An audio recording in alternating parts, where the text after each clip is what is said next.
Budget आने वाला है और क्रिप्टो टैक्स को लेकर इंडियन क्रिप्टो एक्सचेंजेस ने सरकार से बातचीत शुरू कर दी है। आपको पता है कि क्रिप्टो एक्सचेंजेस की एक एसोसिएशन है BWA, उसने गवर्नमेंट को सजेस्ट किया है कि क्रिप्टो टैक्स को 30% से कम कर दिया जाए। जितना टैक्स दूसरे सिक्योरिटीज और एसेट्स पर लगता है उतना ही टैक्स रखा जाए। साथ ही इसमें स्लैब्स भी हों, मतलब जिनको प्रॉफिट कम हो रहा है क्रिप्टो में उनको टैक्स ना किया जाए। सिमिलरली TDS को कम किया जाए। ये सजेशंस जो है वो गए हैं गवर्नमेंट के पास। इन पर मैंने आपसे पहले भी बात की है, बट जैसे जैसे बजट जो वो करीब आ रहा है, यहाँ पर स्पेकुलेशंस जो है वो काफ़ी ज़्यादा बढ़ रही हैं। दोनों ओपिनियन यहाँ पर अभी तक आ रहे हैं। कुछ एक्सपर्ट्स का तो ये कहना है कि गवर्नमेंट बजट में क्रिप्टो टैक्स पर कोई बड़ा अनाउंसमेंट कर सकती है। हो सकता है कि कम हो जाए टैक्स नेक्स्ट फाइनेंशियल ईयर से, मतलब कुछ कमी हमें यहाँ पर देखने को मिल जाए। बट कुछ का मानना यह है कि अभी गवर्नमेंट 30% टैक्स को नहीं छेड़ेगी एंड नेक्स्ट ईयर भी ऐसा ही रहने वाला है। जब तक रेगुलेशंस यहाँ पर नहीं आते तब तक कुछ ज़्यादा मतलब सॉल्यूशन हमें यहाँ पर एक्सपेक्ट नहीं करने चाहिए। एंड इसीलिए आज क्रिप्टो टैक्स और TDS पर बात करते हैं बिटकॉइन फाउंडर काशिफ रजा से।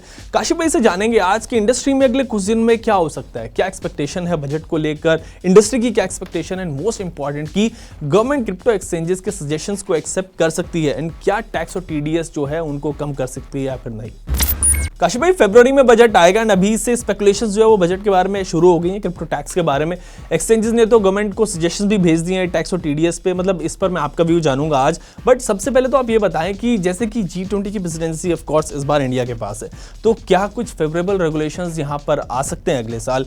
मतलब कुछ अच्छा एक्सपेक्ट कर सकते हैं क्या क्रिप्टो इन्वेस्टर? गवर्नमेंट को ये चीज़ तो समझ में आ गई कि ये क्रिप्टो को आइसोलेशन में कोई कानून बना के नहीं कर सकते कि अगर कोई एक कंट्री चाहे तो इसमें कंसोलिडेटेड एफर्ट चाहिए होगा।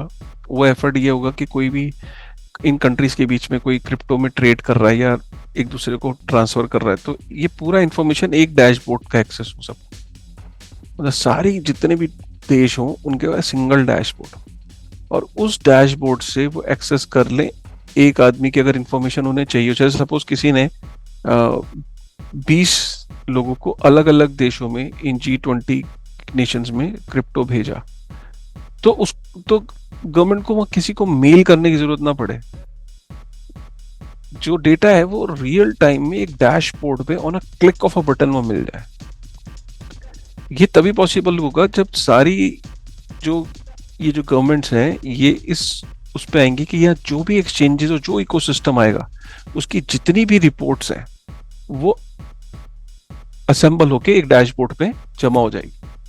और कोई एक्सचेंज हमारे यहाँ से अगर इंडिया से अगर किसी G20 के दूसरे देश में अगर वो एक्सचेंज पे पैसा भेज रही है तो ट्रैवल रूल इस तरीके से डिफाइन हो कि अगर दो देशों के बीच में जितना भी ट्रांजैक्शन हो रहा है क्रिप्टो में, चाहे वो एक्सचेंज के थ्रू और KYC प्लेटफॉर्म्स के थ्रू, क्योंकि ऑन चेन DeFi के अंदर तो ये पॉसिबल नहीं है, बट एटलीस्ट जो एक्सचेंज टू एक्सचेंज जो हो रहा है वो इस तरीके से वो सारा का सारा मैप्ड हो। जैसे स्विफ्ट के अंदर हम हर चीज को मैप कर लेते हैं तो वैसे ही इसके अंदर भी वो मैप करना चाह रहे हैं। इससे बढ़ के कानून और कुछ भी नहीं आने वाला।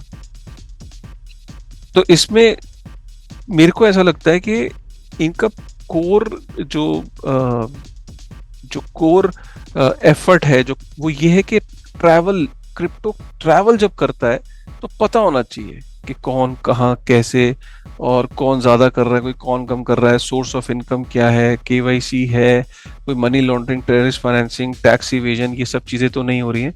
एंड दैट इज बिकॉज अभी right now no government has a mechanism कि वो अपने यहाँ तो कर ले, लेकिन जो जनता फिर भी जो बाहर की एक्सचेंजेस के थ्रू जो कर रही है वो पता लग जाए।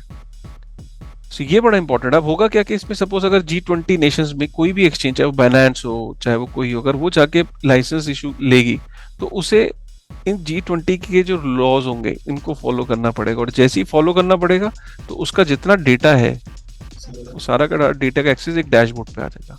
काशिफ भाई, बजट से क्या एक्सपेक्टेशन है आपकी? मतलब लास्ट टाइम बजट में बड़ा दर्द मिला था इंडस्ट्री को, क्या इस बार वो दर्द जो है वो कुछ हल्का हो सकता है क्या? I don't think so. I have very least expectations. और क्योंकि फिर मैंने आपको बोला कि जब तक सेंट्रल बैंक कंफर्टेबल नहीं होगा, राइट, और सेंट्रल बैंक ने CBDC को पुश करना है। CBDC आया ही इसीलिए कि क्रिप्टो का ऑल्टरनेटिव बन के, वो काउंटर क्रिप्टो है, counter crypto they have launch CBDC. So to ensure that it gets success, crypto will never be allowed as a mainstream thing. Right, so this industry will still go slow and it will still be struggling, and I think it will continue to remain. सो क्या crypto का alternative CBDC बन सकता है क्या काशिफ भाई? मतलब government इसको promote तो ऐसे ही कर रही है, आरबीआई गवर्नर भी अपनी स्पीचेस में ऐसा ही कुछ जब भी जिक्र करते हैं सीबीडीसी का तो इसी तरीके से करते हैं। सो क्या क्रिप्टो का अल्टरनेटिव सीबीडीसी हो सकता है? मुश्किल है, क्योंकि उसका वजह ये कि सीबीडीसी और क्रिप्टो में डिफरेंस ये है कि क्रिप्टो को लोग ऐसा इन्वेस्टमेंट की तरह देख रहे हैं, long term short term trading. CBDC is not an investment. CBDC is like a rupee that I have, and I'm having CBDCs to either spend or to keep it in my wallet, and I'm not getting any interest on that. So it is not an interest bearing. मुझे उस पैसे के ऊपर कोई रख के कुछ नहीं मिल रहा है वॉलेट में. So if there is no incentive, so why people will look at it as an investment tool? It's a currency, it's a legal tender, right? And but जो क्रिप्टो है, people are trying to buy that because हो सकता है कि यार कल को उसकी यूटिलिटी बढ़ जाए, तो उसकी डिमांड बढ़ जाए, तो उसका प्राइस शूट हो, तो वो वहाँ इन्वेस्टमेंट का एक स्पेकुलेशन का माइंडसेट है. पर सीबीडीसी में इस तरह की कोई चीज नहीं है. So CBDC is very different from crypto.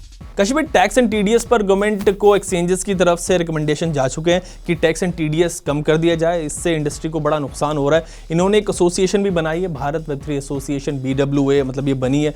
सो काफ़ी ऑर्गेनाइज होकर इस बार क्रिप्टो एक्सचेंजेस ने गवर्नमेंट को अप्रोच किया है. सो क्या लग रहा है आपको, कुछ कमी यहाँ पे टैक्स एंड टीडीएस में अगले साल देखने को मिलेगी?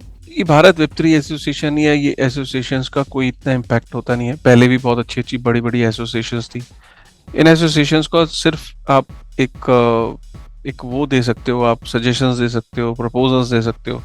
बट मैंने पास्ट मेरा एक्सपीरियंस ये कहता है कि अभी तक इन सारी चीज़ों का कोई फ़र्क पड़ा नहीं है और गोइंग फॉरवर्ड भी फ़र्क पड़ेगा नहीं.